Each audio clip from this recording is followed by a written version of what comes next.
Isang mapagpalang araw mga par. For today's video nga ay biyaheng tanay pa rin tayo. At ang ating pupuntahan ay isa sa pinagmamalaki ng Barangay Hinanyugan, Tanay Rizal. Walang iba kundi ang napakalaking statue ng mahal na Birheng Maria sa tuktok ng Burol. Tuwing alas 3 ng hapon ng linggo ay may dinaraos na misa rito mga par. Ongoing construction mga ito mga par sa ating pagpunta. Dahil nga private property ito mga par, ay kailangan natin magpaalam. At di naman tayo nabigo at pinayagan naman tayo magpar.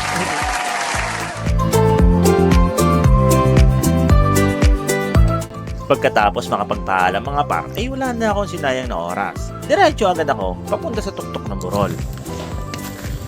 So mga kadugs, bakit tayo dito sa pinayagan tayo? Maputik pa nga ang daanan ng mga araw na ito mga par dahil sa tuloy-tuloy na pag-ulan. At ilang sandali lang nga lang ay narating din natin ang tuktok mga par. Kung nasaan naroon ang napakalaking Birheng Maria. Welcome sa Fatima Marian Chapel. Matatagpuan ito sa kilometer 70 ng Marilaki Highway sa Barangay Sampaloc, Tanay Rizal. Kilala ang lugar na ito dahil sa napakalaking estatwa ng mahal na Birheng Maria na nakatayo sa tuktok ng Burol at tanaw mo sa malayo. Habang papalapit ka sa kapilya, mararamdaman mo agad ang katahimikan at kabanalan ng lugar. Pagdating nga natin sa tuktok ng Burol kung saan nakatayo ang malaking Birhen ng Maria, ay bigla naman itong mambon. Kaya nagtago tayo sa ilalim mismo ng malaking statue na ito at nag-aantay na tumila ang ulan para makapagpalipad na tayo ng drone mga par. Ituloy natin ang kwento mga par. Itinatag ang Fatima Marian Chapel bilang isang lugar ng pagninilay, panalangin at espiritual na pagpapahinga. Pagdating mo rito, sasalubong sa iyo ang malamig na simoy ng hangin, luntiang kabundukan at napakagandang tanawin ng kalikasan na tunay na nagbibigay ng kapayapaan sa puso at isipan mga par.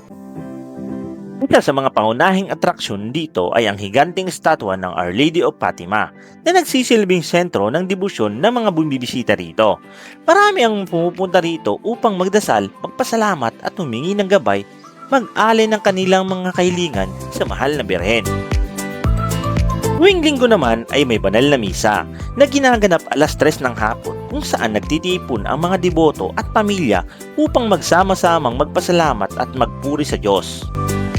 Bukod sa pagiging lugar ng panalangin, popular din ang Fatima Marian Chapel bilang venue para sa mga kasalan, espesyal na okasyon dahil sa natatangin tong lokasyon at napakagandang tanawin.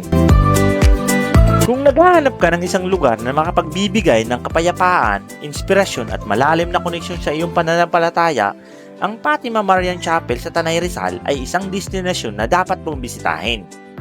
Maraming salamat sa panonood mga par at naway pagpalain tayong lahat ng mahal na Birheng Maria. Diyos ang gabay natin sa bawat paglalakbay. Amen.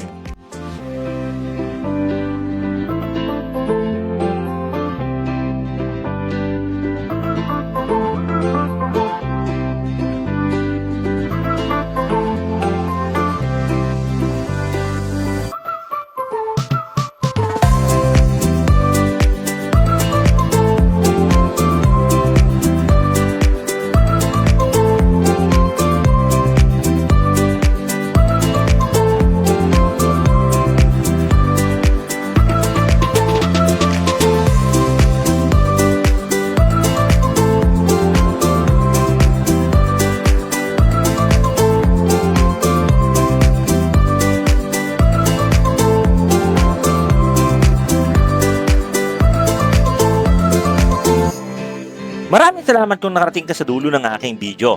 Huwag mo sana kalimutan mag-like, mag-share, at syempre mag-subscribe para updated ka sa mga susunod nating video. Maraming salamat, ako nga pala si Dogs TV at nagsasabing, bye-bye!